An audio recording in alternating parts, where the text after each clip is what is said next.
Story 1, U.S. deportation to Eswatini. Africa is not your prison. A tiny landlocked monarchy in southern Africa has become the center of global controversy. Why? Because 5 foreign men, not Swazi citizens, were deported from the United States and into Eswatini's prison system. According to U.S. officials, these individuals were described as depraved monsters, yet the U.S. didn't deport them to their countries of origin.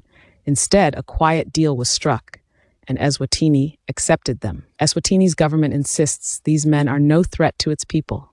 They are being held in solitary confinement in undisclosed facilities.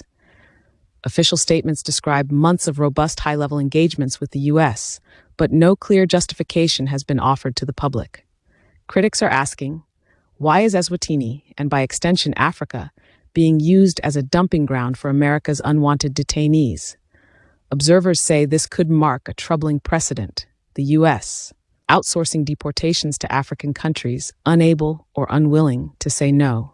Across Africa, this raises alarm bells about sovereignty, exploitation, and the quiet pressure many governments face from powerful allies.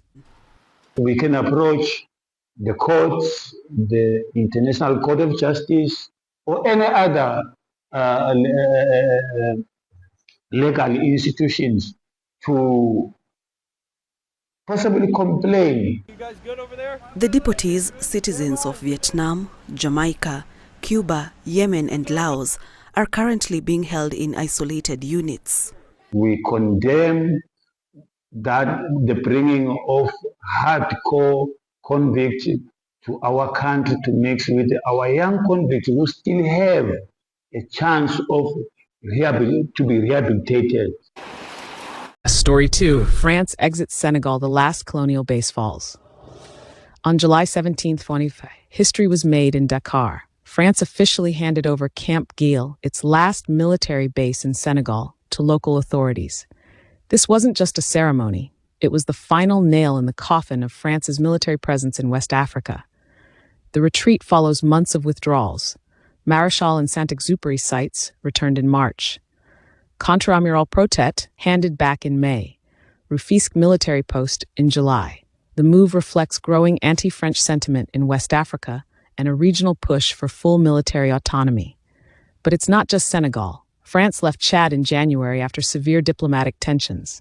Military ties with Gabon were cut in 2023 after the ouster of President Ali Bongo. Burkina Faso, Mali, and Niger had already expelled French troops. Operation Barkhane, gone. Operation Sabre, quietly exited. From Dakar to N'Djamena, the message is clear. Africa wants its military house back. This change is necessary. We must reinvent our partnerships in a dynamic Africa whose youth carry a lot of hope. This requires a real transformation of our approach towards African countries and our African partners. We must act differently, and we no longer need a permanent base for this. Artificially extending a footprint everywhere where it was no longer desired by our other beneficiaries would have been bad policy.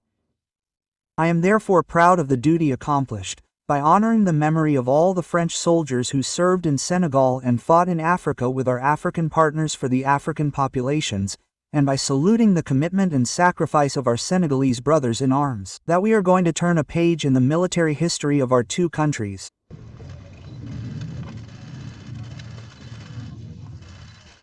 Indeed, it marks the culmination of several months of friendly and fraternal discussions between the two countries concerning the definitive return of French military assets to the Senegalese armies. Thus, the Saint-Exupéry and Maréchal d'Anne camps, the Dias air stopover, the Point residential area, the naval installations of the camp, the Rufisque transmission center and Camp Gel where we are this morning have been handed over to the Senegalese armed forces. Story 3, Libya's war crimes, a fugitive captured in Germany. In a rare breakthrough for war victims, German authorities have arrested Khalid Mohammed Ali El-Hishri, also known as al-Bouti.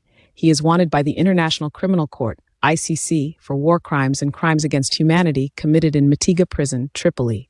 From 2015 onward, under his watch, thousands were detained. Victims alleged torture, rape, and murder. Migrants headed for Europe were among those brutalized. El-Hishri operated within Libya's powerful Special Deterrence Force, a unit aligned with the Tripoli-based government. Libya's chaos since Gaddafi's fall in 2011 has allowed many such abuses to go unpunished.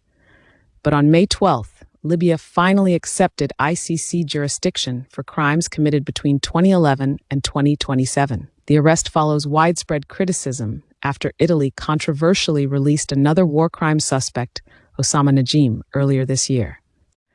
The ICC said Najim's release was done without its knowledge and he remains at large. But this time, justice might hold. El-Hishri will remain in detention in Germany until he is transferred to The Hague, where victims hope long-awaited accountability can finally begin. Africa is not a prison yard. Africa is not a battlefield. Africa is not a colony. Whether it's resisting deportation deals, reclaiming military bases, or seeking justice for war victims, the continent is rising with a voice that can no longer be ignored. This is See Africa TV, bringing you stories the world would rather silence. Subscribe, share, raise your voice for a truly sovereign Africa. This report is based on verified sources, including CNN, BBC, and Euronews. All parties are presumed innocent until proven guilty. See Africa TV does not endorse or oppose any government or political group. Would you like me to split this into multiple TTS-friendly voiceover chunks for recording or narration segments?